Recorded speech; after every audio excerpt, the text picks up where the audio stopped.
Hey guys, welcome back to the next part of our series. Today we're going to continue with the animation of our flour sack and we're going to be working on the in-betweens. In-betweens, which are the poses that we have in between our key poses. So, first things first, I'm going to save this. And since the file was originally made in Maya ASCII, that means that I should be able to save this as a Maya ASCII as well. If you're working with a rig that does not or is not saved as a Maya ASCII, you usually have to save it as a Maya binary to keep all the information properly on the file. So I'm gonna call this flour sack a jump. And that's really weird. That's the kind of wording that you're gonna get. So that means that I can't change the file. That probably means that the flour sack is originally made in Maya binary. So I'm gonna save this in as a Maya binary. So I'm gonna call this flour sack. Oh, okay, it's just flour sack. I'm just gonna rename it later on. It's gonna be flour sack jump. And now we need to think about the in-betweens. So the in-betweens, as I've mentioned before, are the frames that we're going to have in between all of these key poses. However, to generate that, we need to talk about the timing. And timing, as I mentioned in the first module, is one of those things that people struggle with quite a bit. I myself struggled with it when I was starting animation. It's one of the tricky parts, and there's no easy way out of this rather than practicing and making sure you understand what you're going for. So what do I mean by this? Remember that timing is how much time passes between one pose and another. If there's little time, the change is going to be fast. And if there's a lot of time, then the change is going to be slow. So I need to ask myself, okay, from the first pose to the second pose, do I want this action to be slow or fast? Usually, a preparation or an anticipation should be slow to give the audience time to understand what's going on or what's going to happen. So what I'm going to do is I'm going to grab all the curves, don't grab just the movement curves, all the curves, and we're going to select all of these guys with shift. And then we're using the middle arrows right here. I'm going to give this like 10 frames. So now it's going to take 10 frames for this little flour sack to go down into its position like this and then prepare the jump. Now, from this position to this position, should this be fast or slow? Usually fast, right? It's a quick change going from a squash into a stretch, but not that fast, not just like one frame fast. So what I'm gonna do is I'm gonna grab all of this, guys. I'm gonna give this just one frame. It's gonna be 1, 2, so we have an in-between, and then boom, we got this. Now we're gonna jump. We're gonna jump all the way to here. Should this movement going from the stretch all the way to the middle of the section be slow or fast? A little bit fast, right? It's supposed to be a fast action because it's a jump. I'm not in the moon, so this wouldn't be like low gravity effect. It's gonna be a fast movement. So I'm gonna give this like, let's say 4 frames. So it's gonna be 12, 13, 14, 15, 16. And usually, since we want an arc to work here, it's gonna be the same from this point all the way to this point. So we're gonna say 1, 2, 3, 4, like this. So 16, 17, 18, 19. That's the stretch right there. And then similar to what we have here, we had 2 frames right there. So let's give this guys 2 frames as well to have a little bit of an in-between before we fall here. And then we're going to have our recovery. Now the recovery from this pose to this pose, should the recovery be fast or slow? Always ask yourself that question. Do you want the action to look slow or fast? In this case, we want this to look slow and probably a little bit slower than the preparation that we have back here, because this was a quick preparation to do the jump. And then at this position, since that was a difficult jump for our little flour sack, we want this to be a little bit longer. So I'm going to push this frame all the way to frame 40. So yeah, I'm giving, instead of having just 10 frames, I have like 18 frames, almost double the amount of time. Now it's time to take a look at the animation and see how this thing is looking. So, not bad, right?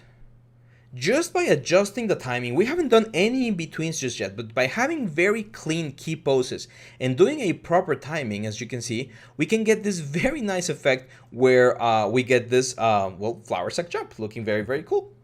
Now it's time that we start looking at our key poses. And we want our key poses to help us give more life to the whole thing, because otherwise this just looks very like just linear, right? It's just he goes down, he jumps, he falls there, and then there he is, like he's back on his feet. So we definitely want his action to look a little bit smoother, and this is where the in-betweens come into play.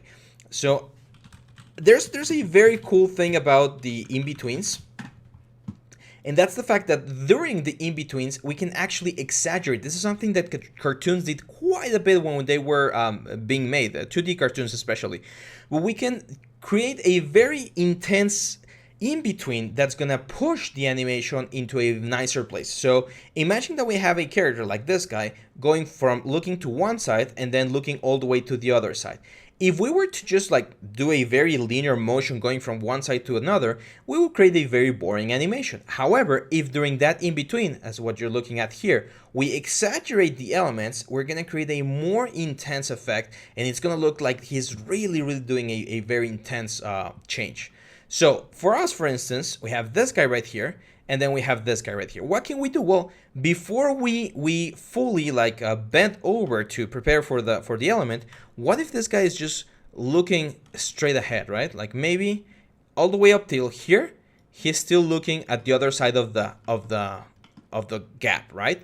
So what we're gonna have now is we have this element where he looks and then he bends. See that little break there? So instead of just like bending down, he just like keeps his focus where he wants to land, and then he bends. Same thing here, for instance, on this first frame after the launch, one thing we can do is we can still keep this guy like relatively low like this, not super low like this, but low, so that then the stretch looks way more intense. So see that? It's kind of like dragging the animation a little bit, pushing the animation towards this first frame. Now, I do encourage you to grab all of the controllers and add a keyframe for now, just to keep things clean, so that I know that every time I see a keyframe on my timeline, there is some sort of animation somewhere along the timeline. So we have this, we go there, and then boom, we jump. Now, during the jump, we can also change a couple of things. For instance, maybe here on the in-betweens, like here, let's say frame 14, I could push the little belly forward, indicating that he's using a lot of the force from his belly to propel him forward. I could also like grab these little guys right here. Let's rotate them just a little bit. Let's grab the little feet right here and rotate them as well to give them a little bit more like this superhero pose. And this is what we're gonna get. See, boom, boom, boom, boom. I'm also gonna grab, I think the belly's a little bit too much, so let's bring this back just a little bit. Let's grab all of these elements, and it's gonna be 1, 2, 3, 4, 5, 6. At this point, 7, that's fine. And then we'll start going down. For instance, in this position right here on the first squash, or on the second squash, I wouldn't expect this guy to be like this. I would probably expect this, or the little guy to still be falling from the squash. And for instance, the ears right here, that would definitely be like dragging in the air. Think of them like a scarf or something. They will still be falling behind. And we're gonna be doing some very nice things with the ears in the next video. We're gonna be polishing them a little bit. So we're gonna get this. So it's 1, 2, 3, and that's gonna make the squash look quite a lot heavier, because we're gonna have 2 frames where this guy is still kind of like stretched out, and then we're gonna have 1 more frame where he just like boof goes all the way into the floor. Yeah, I think that looks good. And then we have the recovery, which at this point I don't think we really need to add anything into the recovery. It looks okay.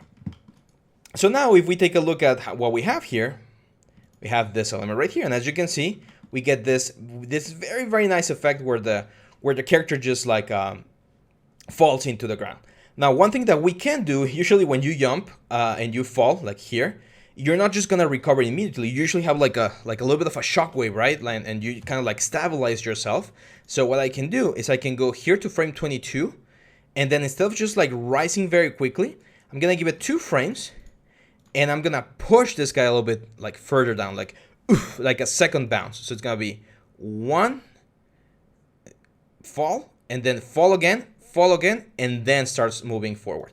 That's gonna also make the jump look a lot heavier. See that? Because it takes a couple of extra frames there to make sure that this guy is actually like going back to the upper parts, or recovering to his idle pose. Another thing I can do, one thing I'm seeing there is the position of the legs. See how the position of the legs here is changing to the idle? So from here to the idle, they're a little bit different. So a way to fix this is actually very simple. I'm gonna grab these two guys, and then I'm gonna middle mouse and click the frame 24, and middle mouse and click frame 22. So what I did there is I copied the frame, and that means that those feet are gonna remain static. See? The moment he steps there, the feet just like are prepared to land and stay in that specific spot. They're not gonna move.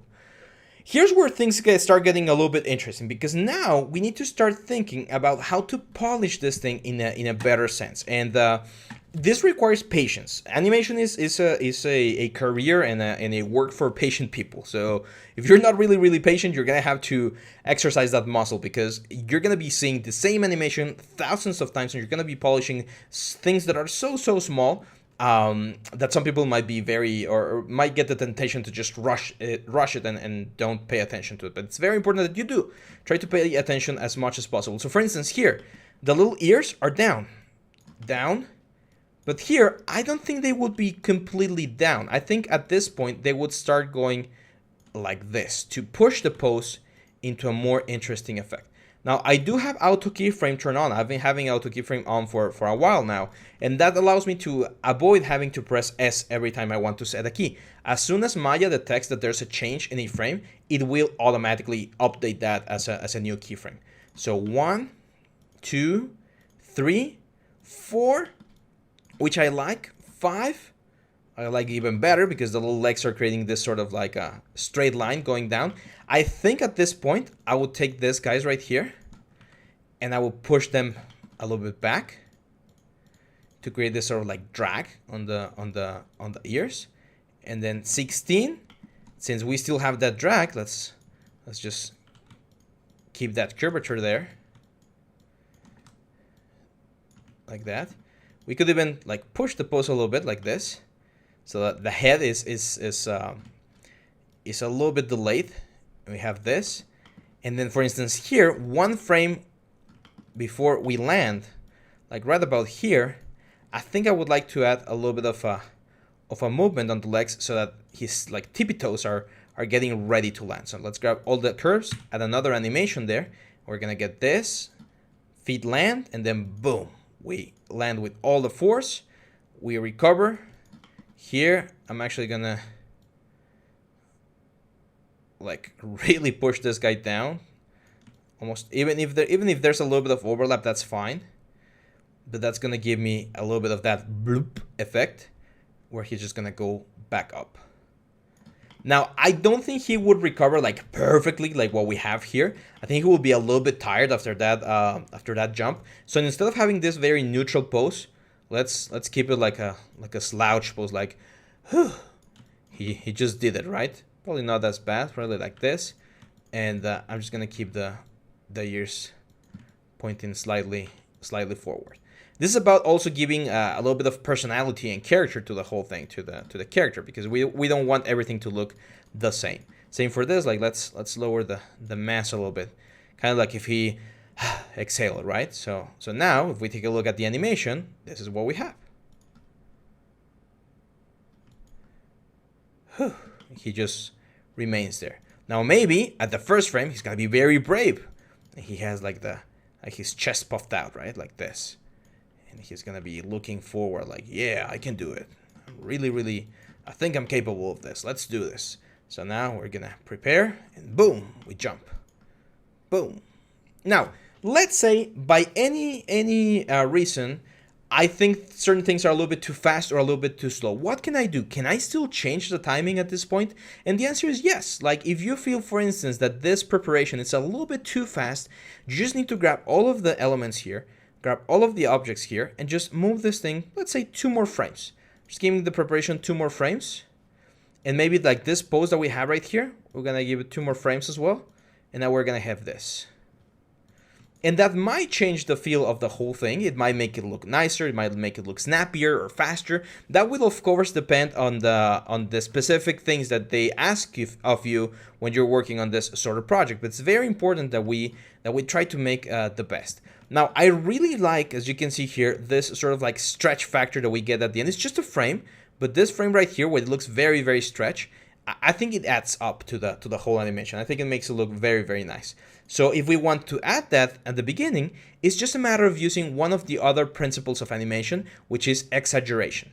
If we exaggerate the poses, for instance, this one right here, let's push this stretch a little bit more. That will create a snappier, more cartoonish feel, because we're gonna have one frame where things go like really, really wild. And when you see them all together, when you see the whole animation running, like what we have right here, you're not gonna be able to really tell that frame, but subconsciously, that image is gonna be captured in our brain, and we're gonna get that. We're gonna sort of feel that. And I know it sounds very abstract, but that's a little bit of the nature of animation. We're kind of like tricking the brain into thinking that there's a little bit more information than there actually is. And yeah, so we're in a very good position here, guys. I encourage you to continue the exercise. Try not to move forward until you get to a point where you think the animation looks good, because otherwise you're not gonna get the most out of the project. Some people like to watch everything and then try to replicate. I prefer this step-by-step approach. So follow in the best possible way, and I'll see you back on the next one. Bye bye.